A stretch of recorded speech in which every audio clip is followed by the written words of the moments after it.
you all for joining my local discovery. I'll be hosting it today with a fellow climate shaper, Dirk Stoffberg. Hello, Dirk. How are you? Dirk, well, thanks, and you? Very well, thank you. So, Dirk, would you like telling us more about yourself and about your project? Okay, hello everybody. My name is Dirk Stoffberg. I studied engineering and then did a master's in sustainable agriculture. I'm currently working for Protecycle. We're a black soldier fly farm based in Worcester, and we are also currently expanding to do other projects. So what I did for my master's was a integrated farming system. The idea came about with, the global population growing and us going to be 9.1 billion people by 2050. And from there, this thesis sort of just developed by chance. So I'll start off by explaining a bit more about integrated farming.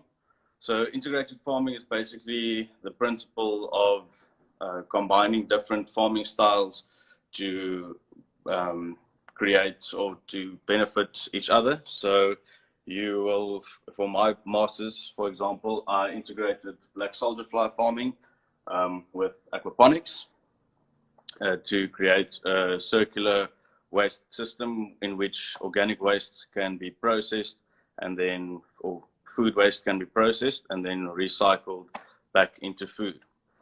So behind me, unfortunately, I can't take you to the farm today, but this is sort of a schematic of how it works. So basically, on the one side, you have the black soldier fly farming. The black soldier fly is indigenous to South Africa, and its larvae feeds on almost any organic waste. The good thing about the larvae is that they contain about 40% protein and 50% fat. So it's a really nutritious, high protein, high energy feed stuff that you can either feed to animals or some people, can eat it. So how it works is basically you have the fly. Each fly lays about 500 to 700 eggs, and then the eggs hatch after 5 days, and then the larval stage takes place. So in the larval stage, that's actually where the waste recycling happens. So what we'll typically do is get waste from a few different sources and then formulate it, see what the composition is until you have a good diet or something that will work well for the larvae. Then we put the larvae in crates, add the feed, and then that breakdown time takes between 8 and 14 days, after which we harvest the larvae. So in this system, you obviously have to keep the colony going. So half of the larvae that you harvest will be left to pupate, and then after they've emerged, they will go back into the fly nets to keep this system going. And then the other half we harvest and we feed to the fish in the aquaponics system. So just a bit more about aquaponics. Aquaponics is, it's a lot of times it gets confused with hydroponics. It's a system in which fish waste is used to feed microbes, and then that microbes converts the fish waste into nitrogen that is usable by plants, and then the plants use the nutrients from there, and then the clear water is pumped back to the fish. So, yes, No, I just wanted to know that if you use if you feed the black soldier fly larvae, do you have to feed them specific nutrients, and do you formulate a feed specifically for them, or how do you determine what to feed the larvae out of the waste? So at the moment, for example, we always try to work with as few waste sources as possible, and they have to be homogeneous. So, for example, the one factory in Worcester that we have is we use pulp from the juice industry. So we get apple pulp in wintertime, and then in summertime we will have perskes, peaches, and yeah. And then we combine that pulp. So the pulp is high in fiber and high in energy because of the sugars. And then we'll try and add some protein to that. So we'll use anything from barley to soy or whatever to get the protein up. And then that gets mixed in, and then the larva gets fed. Okay, so the protein content is fairly important when feeding the larvae. Yes, and it varies a lot as well. So if you have a product that you're feeding them that's high in protein and lower in fibers and sugars, you'll have a larvae that's a bit higher in protein and a bit lower in fats. And the interesting thing is also you can manipulate the omega, the fatty acids in the larvae as well. So if you, for instance, take fish oil and place that with the larvae, then they'll bioaccumulate that, and then you'll have a product with fish meal, with fish oils in at the end. I know there's a company in Cape Town that also produces foodstuffs from the larvae. And would that composition of the larvae with regard to the fat and the protein, would that determine the quality of their products in the end? Yes, that, and also the type of waste you use. So you can't just, so say for instance you use manure, because the larvae will grow on almost anything. So they'll use the manure as well. But you can't use that as a feedstuff in Australia and the UK, but in South Africa you still can. So in terms of quality, the protein profile will still remain the same, regardless of what you feed the larvae, but the contents of it will differ. So if you say quality, I guess the quality would be the same.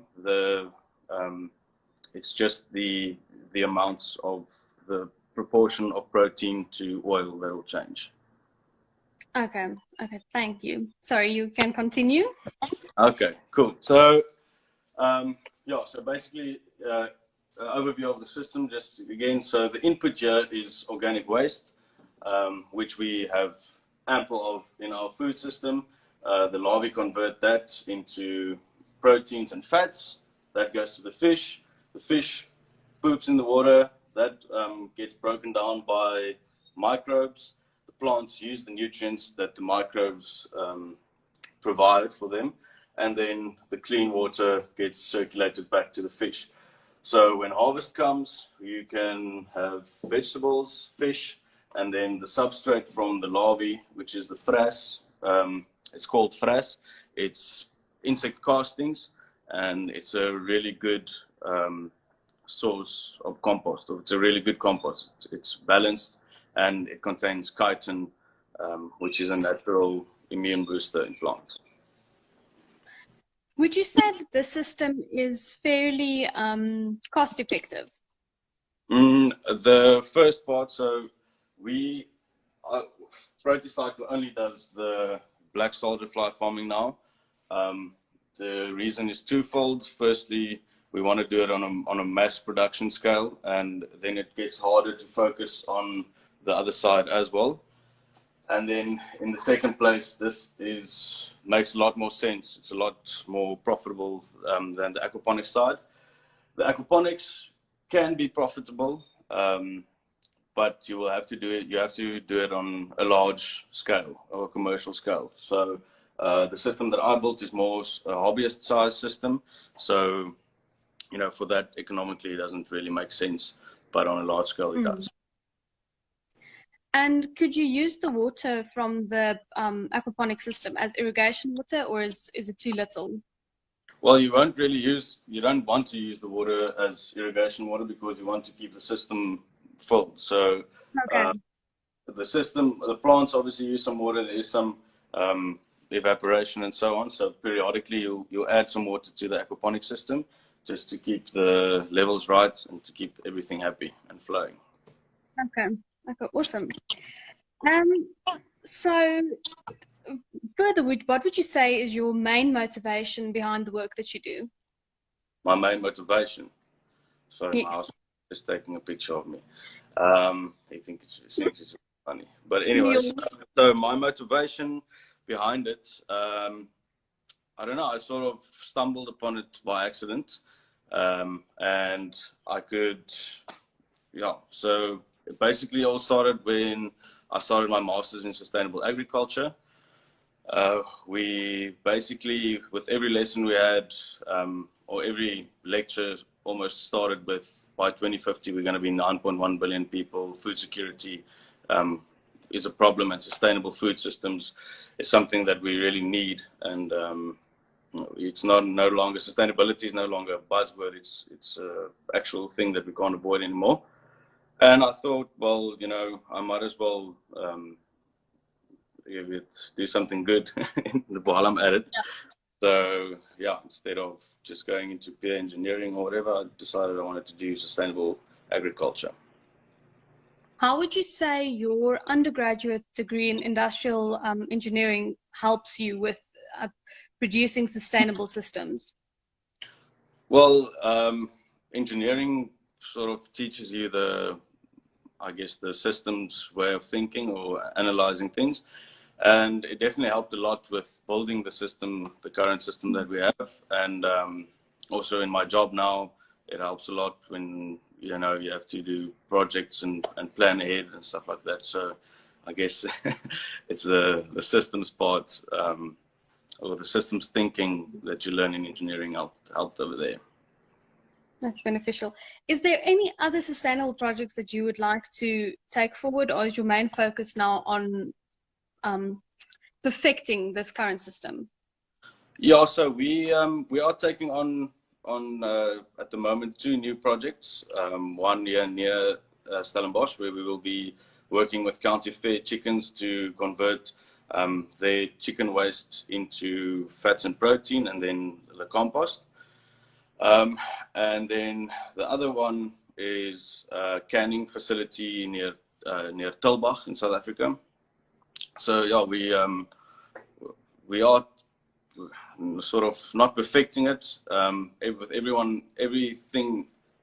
every factory we put up is a different diet. It's a different ball game. So I'd say that is the challenges in the future for me, in the near future for me, at least. So is there any additional challenges other than the feed of the larvae themselves that you face with these systems? Well, the nice thing about it is that it's quite a new industry, and everything hasn't been tried and tested. So, different designs on the fly cages may give you a bit higher egg yield, and different strategies of feeding, like, for instance, feed once or keep on feeding periodically every 2 weeks, or every week or so. It's the challenges, or the system isn't optimal yet. Systems aren't optimal yet, and that's a nice thing about a new industry, is that everything that you try is sort of novel and new, and you don't know if it's going to work. So yeah, it's very exciting. It's a challenge. And do you use technology? Do you make use of technology in your systems? Yes, so in our fly rearing facilities, we have a bunch of different types of sensors to keep the environment that's nice and optimal for the larvae and for the flies. So in the current facilities, we'll have, say, Arduinos that control that are linked to temperature sensors and humidity sensors and light sensors, and they control the light and the temperature and the humidity in the system. And then in our next or in our newer projects, we are starting to use a system that they use in the bath factories. So it's basically like a big crane that you get outside of a cafe that picks up the toys, and it picks up the toys. So the whole facility has this thing running overhead, and it reads the bins with an RF scanner, and each bin has a temperature sensor, and the humidity sensor linked to the RFID tag, and then in that way it senses which ones are ready to be picked, and it picks it and takes it to the back end where it's screened out and then processed. Sounds like you have a lot of different things to manage in one go. Yeah, I've one. Sorry? at least it's automated, so that's where the technology part comes in. Hopefully the load shedding doesn't affect your plants too much. Yeah, well, so far we actually have had a lot of load shedding at our booster plant, and the larvae have really managed to pull through. We have a really good team working there as well, so it's thanks to them firstly, but also in the second place, we were there the other week of the other day when the power was out after a storm for 2 days, and the ambient temperature in the facility dropped to about 7 degrees, and we thought the larvae were going to all die, and then we're going to have a colony collapse. But then we opened up the substrate where they were feeding in, opened it up and took the temperature on the inside, and they were still at 25 degrees Celsius. So they generate their own heat in the waste, and then it sort of acts like a blanket. So they were actually quite fine. And with the insects themselves, are they robust or are they easily? Yes, so they basically the only vulnerable place or vulnerable area is in the 5 days. We call it the neonate phase. So after they've hatched, they are microscopic, and then really important to keep them moist and warm, and obviously on a feed source. And then after that 5 days, they go out to the grow out section. So yes, the neonate area, it's sort of like a nursery. So I'd say that's the only vulnerable part for them. But from there, they break down almost anything, and they outcompete most other insects. Like for instance, if houseflies come in and they lay their eggs inside the substrate that the black soldier fly is feeding on, he will the black soldier flies will take over and basically finish the feed before the eggs can hatch. Okay, so they feed from basically the day they are born. Yeah. So from the day they're born, it's 5 days, and then they get to the larvae stage, the grow out stage, and then from there we work on about 8 days if the diet is optimal, and then we harvest them. So yeah, it takes about the whole cycle from year around back to year. It takes about 36 days. And okay, it's actually quite quick. Yeah, It's actually quite. It's very quick. Thank you so much. Sorry, you want to say something? No, it's very quick. That's what a sustainable solution to food waste. I mean, we produce about 10 million tons of food waste in South Africa alone each year, and at our Worcester facility, we convert about 20 tons of feed each day, of offal each day. So, with a bunch of those factories, we can sort of start moving towards a circular food economy where nothing really goes to waste, even if it goes off. With regards to food waste, there's a few discussions around it. Worldwide, we do produce enough food for every person. There's no reason for anyone to actually go hungry. So if you think about that, is it almost fair to feed a larvae waste which could have gone to a person? Well, I mean, if something, if something is rotten or it's starting to go off, there's no way you can, there's no way you can capture those nutrients and feed, or you can feed it to someone, they'll get sick or something. So, if there's enough food to feed everyone, we should feed everyone, definitely. But unfortunately, the systems don't work like that, and we have a bunch of food waste. And at least this is a solution to get, that waste recycled and back into the food system in some way or another. is there any other voordele, advantages to this? For instance, I know a lot of times the fish resources are under stress because of feed. So is there any other advantages to the system with regards not only to food waste, but just our resources in general? Yes, so our product, the larvae, the processing part of it, basically we pop it, and then we make a meal out of it. So then that larvae meal, it almost compares to fish meal with the exception of a few amino acids, but then there's a lot of plant-based proteins that you can get that out of and make a sustainable food. So the thing is, it competes with fish meal very well, and you can create it a lot quicker or a lot cheaper than fish meal as well. So yeah, at the moment, that is definitely another advantage of it, is that it can be used as a replacement or partial replacement at least to fish meal. Okay, thank you so much. I do have one last question for you. What would you say would your preferred food future look like? Well, that's a good question. Food future, do you mean like what would I see as food, or what would I would definitely want to see less fish meal being used and more insect meal. I'm not one for eating insects, although I do grow them. So I guess that, yeah, just a sustainable alternative to fish meal would be the first class for me. And then, the byproducts that come from it can be used. So in organic farming, for instance, the compost and so I think large scale organic farming and definitely not meat, just different ways of growing the meat. Yes. Also definitely want to see meat in my food future. I can't imagine a diet without it. Yeah, it's unpopular in the sustainable circle.